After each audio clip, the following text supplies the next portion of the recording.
안녕하십니까. 저는 영주시 노인복지관에서 재미있는 영주 역사여행을 맡은 강사 송재승입니다. 지난 소수서원에 대한 강의는 잘 보셨습니까? 오늘은 세계문화유산, 즉 유네스코에 등재된 세계문화유산 중에 하나인 부석사에 대해서 여러분들과 같이 공부하고자 합니다. 먼저 부석사가 창건하게 된 창건 내역에 대해서 말씀을 드리겠습니다. 의상 스님께서 이곳에 부석사를 짓기 이전까지 우리나라에는 화엄종이 없었습니다. 화엄경이 없어서 중국의 당나라에 가서 지엄 선사에게서 화엄경을 10년간 공부를 하시고 귀국을 하신 의상 스님께서 나라의 임금님의 명으로다가 이곳에 절을 짓게 되는데, 이 절을 지은 연대가 서기 676년 통일신라 문무왕 16년인데 임금께서 우리나라에 화엄경을 널리 전파될 수 있도록 절을 많이 지어주시고 많은 신도들에게 화엄의 그 큰 문을 열어주사 하는 그런 부탁으로 지게 된 것이 부석사를 창건하게 된 내력이 되겠습니다. 그리고 창건 설화가 있는데 의상스님께서 이곳에 절을 지으러 오셨을 적에 이곳에는 미리 터를 선점한 이교도들의 무리가 수백 명 진을 치고 있었는데 스님께서 절터를 내어달라고 하시자 도적의 무리들이 화를 내면서 의상스님을 위해를 가할 적에 중국으로부터 의상스님을 따라오면서 의상스님을 호위한 선묘용을 말씀을 드리면, 당시 등주에서 의상스님의 10년 불교 공부를 뒷바라지 해준 선묘라는 남자가 있었는데, 귀국 때 같이 신라로 오기로 약조를 하였으나 의상스님이 급한 사정으로 신라로 급히 귀국하는 바람에 선묘남자와 같이 동행을 하지 못하고 미리 떠나게 되었습니다. 그래서 미리 떠나가는 의상스님의 배를 보고 늦게 부두에 도착한 선묘남자가 부처님에게 간곡한 기도를 올리게 됩니다. 저 떠나가는 의상스님의 배를 호위해서 무사히 신라까지 갈 수 있도록 제가 이 황해의 푸른 바다에 몸을 던질 테니 부디 해룡이 되게 하셔서 떠나가는 의상을 호위하여 신라까지 갈 수 있도록 해 주십시오.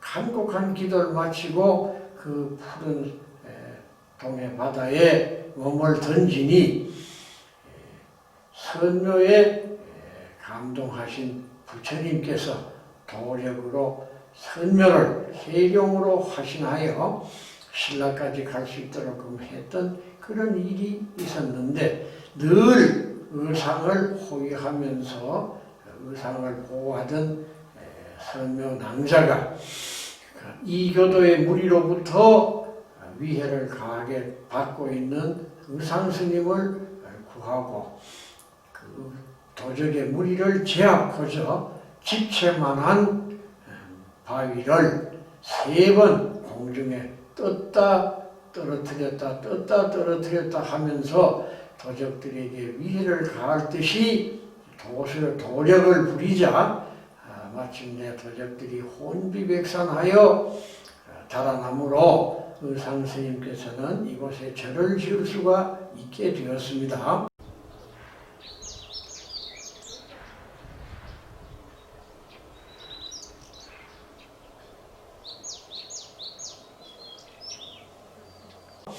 그리고 절이 지어져서 마감이 되어갈 즈음에 어느 날 선묘용이 갑자기 하늘에서 나타나서 스님, 저는 이 절을 떠날 때가 되었고 제가 이곳을 떠나더라도 영원히 부석사를 지키겠습니다.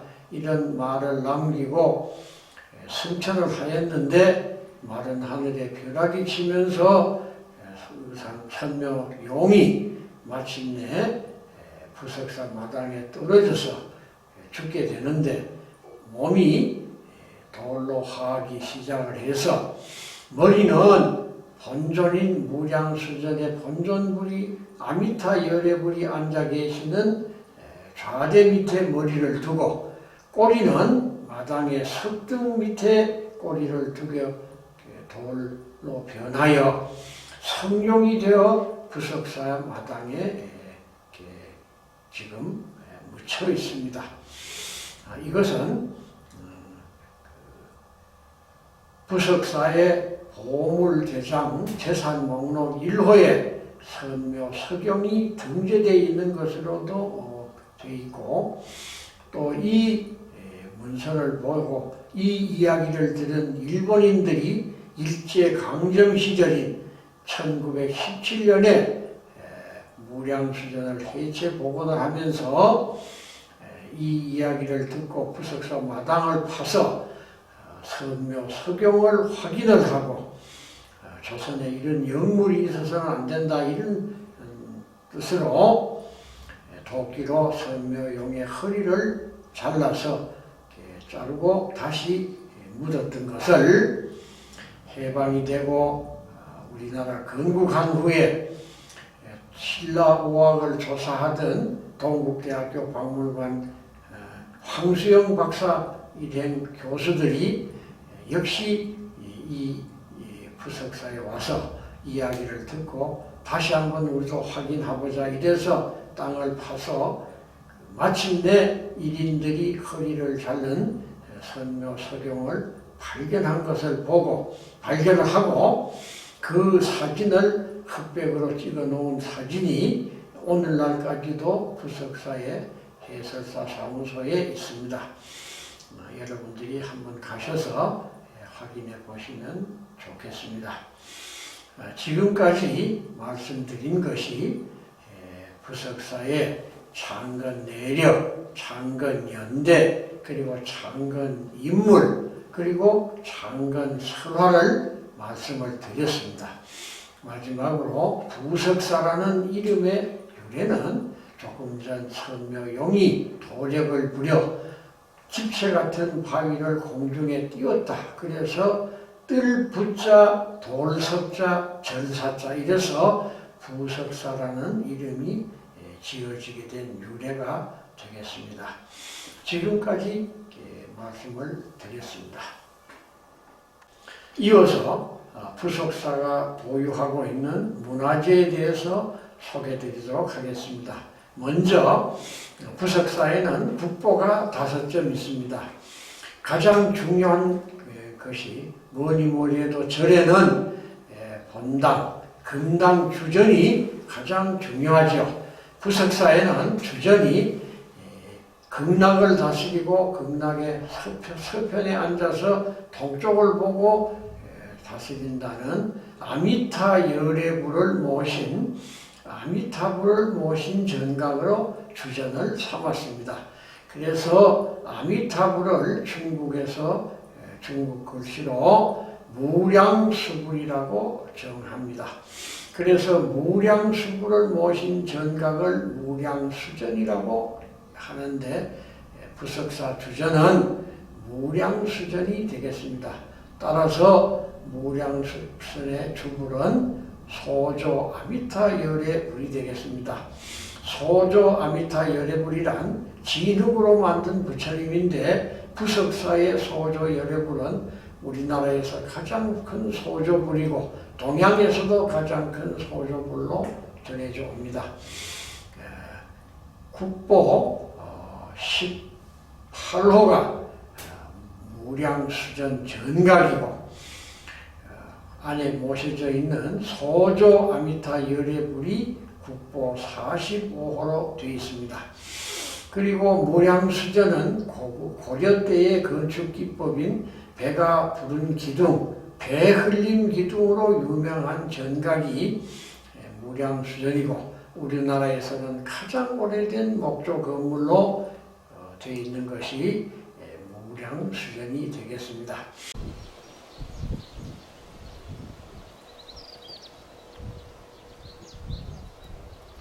그리고 무량수전 앞에 천년 전에 세워진 절마당에서 그 모양이 가장 아름답다고 정평이 나 있는 부석사 석등이 국보 17호로 되어 있고요.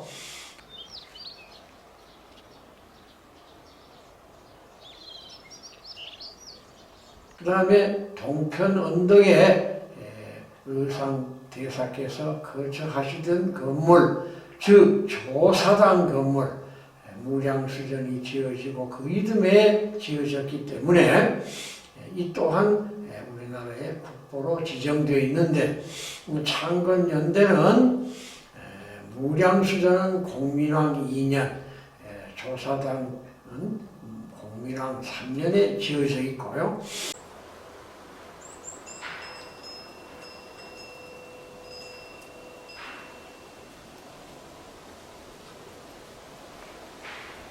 무량수전 안쪽에 내벽에 붉은 벽에 6폭의 그림이 그려져 있는데, 수미산 아래에서 천계를 지키는 제석천 부처님, 범천 부처님, 그리고 수미산 사방을 지키는 사대천왕, 사천왕상이 4폭 그려져 있어서 도합 6폭의 부처님 그림이 우리나라에서 가장 오래된 붉은 벽에 그대로 그려진 그림, 국보 46호로 되어 있습니다.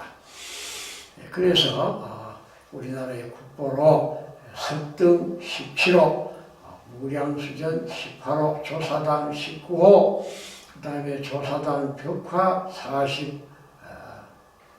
46호, 그리고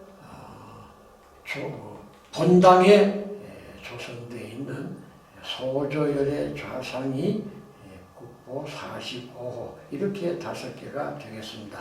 그리고 이어서 보유하고 있는 보물을 소개해 올리면은 석조열의 좌상, 무량수전 뒤편 자인당 건물에 모셔져 있는데 돌로 만든 설조 석가모니 좌상, 보물 220호, 그리고 그 석조 석가모니상 좌우편에 앉아 계시는 석조 비로 좌나불 좌상 2분, 보물 1636호, 그리고 무량수전 동편에 세워져 있는 천년석탑, 3층 석탑, 보물 249호,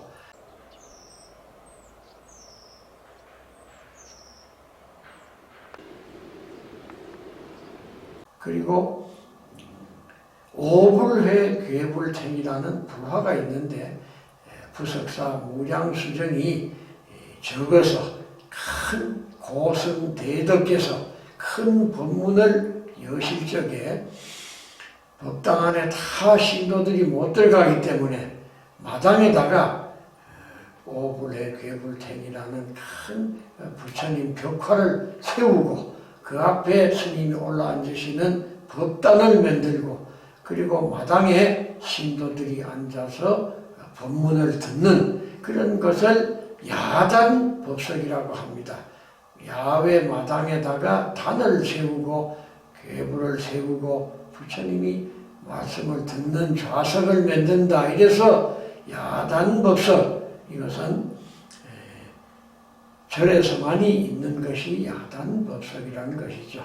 그때에 쓰는 오불회 괴불탱, 5분의 큰 부처님을 그려놓은 괴불이 보물 1562호가 있습니다. 그리고 마지막으로 절 입구에 큰 돌기둥이 두 개가 서 있는데 이를 단간지주라고 하죠. 보물 255호로 지정되어 있는 이 단간지주는 역할이 평상시에는 이 돌기둥 중간에 큰 나무를 세우고 그 위에 용머리를 꼽아서 불화를 달았을 적에는 이 절에서 며칠 후에 큰 고승대덕의 법문이 있으니 많이 들으러 오시라는 그런 뜻이고, 일반 절 깃발이 걸려있을 적에는 이곳에 절이 있다는 것을 멀리서도 보고 식별하고 찾아오라고 하는 그런 역할을 하는 것이 단간지주죠. 이 단간지주가 부석사 입구에 있고, 이 그 단간지주는 큰 절에는 다 있죠.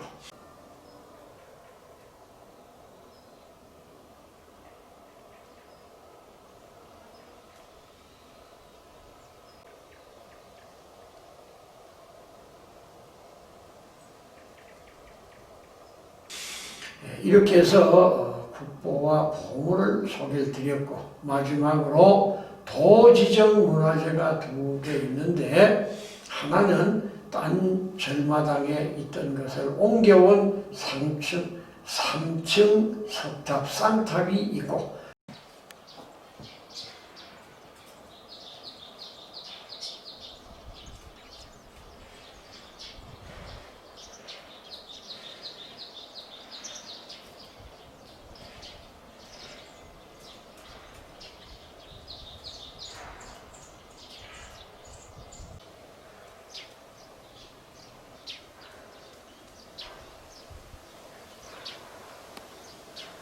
그 다음에 부석사를 중흥시킨 원륭국사라는 큰 스님의 행적을 적은 원륭국사비가 있습니다.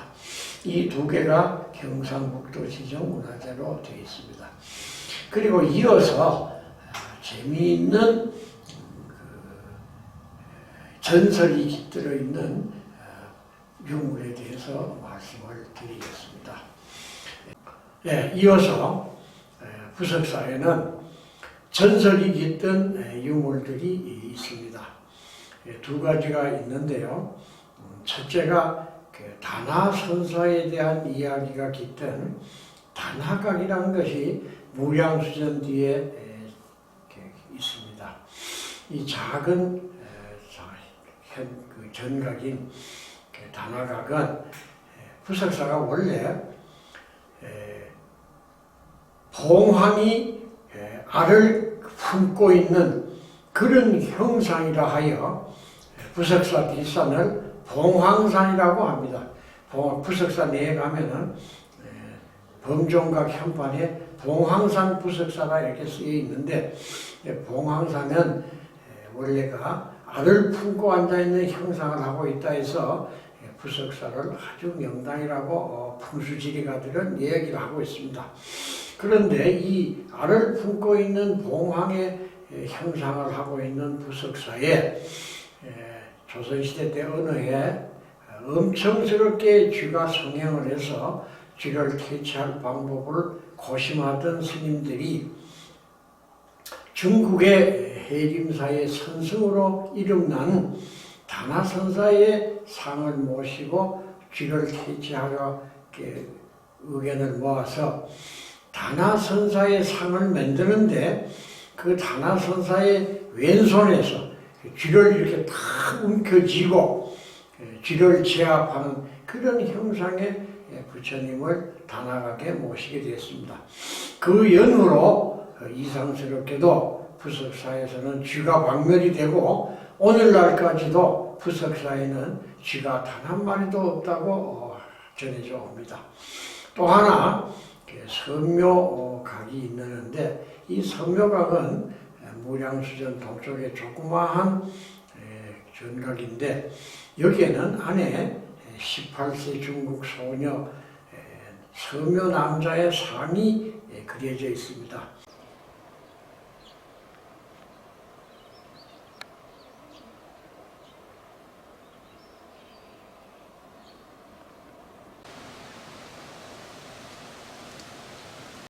서면왕자는 여러분이 아까 아시다시피 말씀드렸던 전설에 나오는 창건 설화 때 의상을 도와서 부석사 창건에 크게 공헌을 한 그 서면왕자의 위로커자 혼을 위로하고자 세워진 것이 서묘각이고, 다음은 일반 유물로 무량수전에 걸려있는 현판은 공민왕이 황건적을 피해서 안동까지 몽진을 왔을 적에 영주를 지나면서 부석사 현판을 써주고 간 것으로 전해지는 현판입니다. 그리고 또 하나는 이승만 대통령께서 부석사를 방문하셔서 안양루 현판에 부석사라고 하는 글씨를 써주셨는데, 이 부석사 현판 글씨 또한 이승만 초대 대통령의 그 글씨가 전해져 옵니다.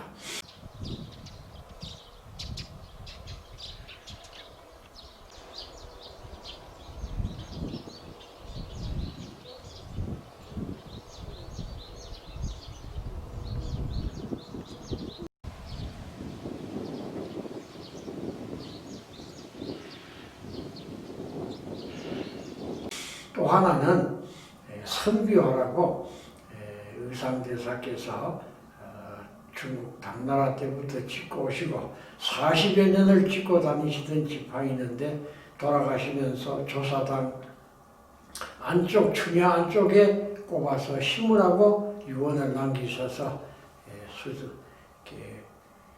제자들이 그것을 심었더니 그 이듬해에 과연 뿌리가 나고 잎이 나서 오늘날까지도 노란 꽃이 피는데, 그 꽃 모양이 버선과 같아 하여 이름이 선비화라고 붙여져 있습니다.